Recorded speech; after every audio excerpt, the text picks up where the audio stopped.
ไป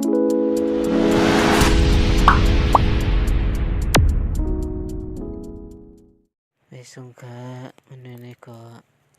กำคืนนี่ก็ฮอดกับกันอย่างเงี้ยนี่กันเนาะให้ตอนการหลากหลายทั้งหูนี่กันเนาะแล้วก็มาเฮ็ดนี่ลองไปไอทีนี่กันเนาะ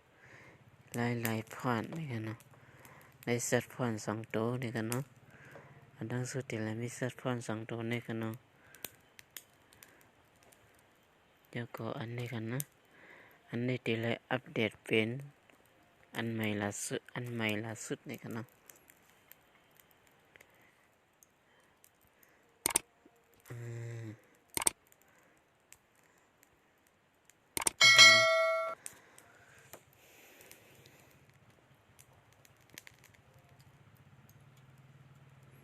ตั้งสุดเข้ามาดังหนึ่งนี่กันเนาะ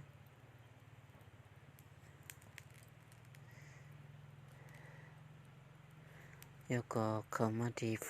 ฟอนต์อันเขาเลือกไว้กันเนาะนี่กันนะฟอนต์ปกติอะไรเลือกไว้ก็ดีนี่กันเนาะแต่เลือกเป็นน้ำเต็ง2เหง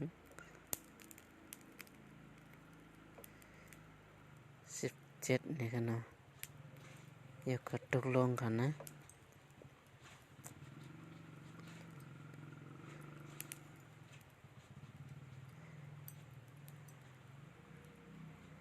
แล้วก็มันลายเป็นสีกันเลยค่ะ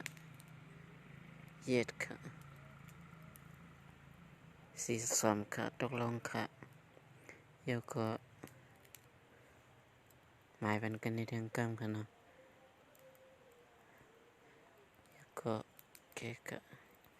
แล้วก็ตั้งแต่สุดค่ะ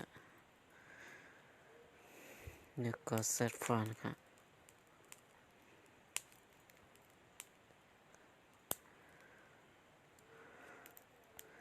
FPLY กันเนาะตั้งแต่สุดค่ะสิค่ะตั้งแต่สุดค่ะ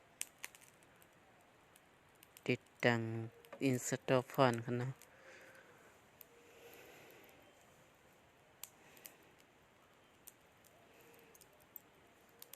แล้วก็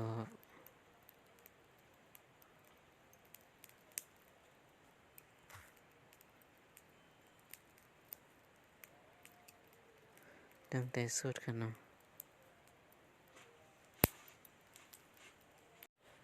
อันนั้นสุดก็กับในสตริงกันนะและสตริงนั่นได้ขั้นตอนการเปลี่ยนสีตัวเล็กและเป็นฟอนต์ในฟอง Oppo A5s นี่กันอันนั้นสุดก็มาในที่จะแสดงผลในความสว่างแล้วก็ให้มาปิกฝีแบบนั้นนี่กันเนาะแล้วก็เดี๋ยวมันไปสั่งปิกสั่งฝีว่าอัดหน้าจอไว้นี่กันเนาะเพราะว่าปิกฝีก่อนนี่ก็วันที่หมดกันเดียวกันนะให้มาพอหลายอย่างเนี่ยให้เขามาปิกปานนั้นเลยแล้วก็ขึ้นฝุ่ยปานนั้นเลยค่ะเนาะนี่ค่ะรองรับอักขระ DAI นี่ค่ะเนาะแล้วก็เข้ามาใน Facebook ค่ะเนาะ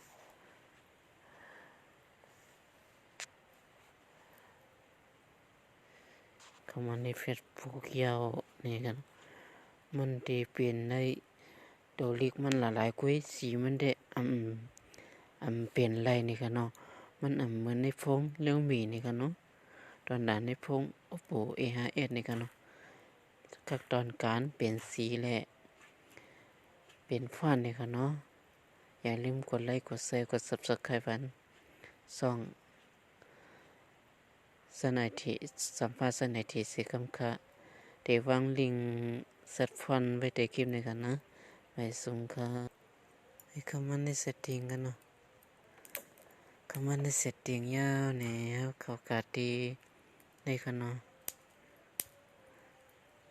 จอแสดงผลและความสว่างในค่ะเนาะแล้วก็ลงมาค่ะให้มาฝุ่ยเป็นอันนี้ค่ะเนาะก็บอกว่าตัวเร็วไฟสร้างฝุ่ยในปุ๊บฝุ่ยเนี่ยอันอัดหน้าจอที่หมดก่อนนี่ค่ะเนาะ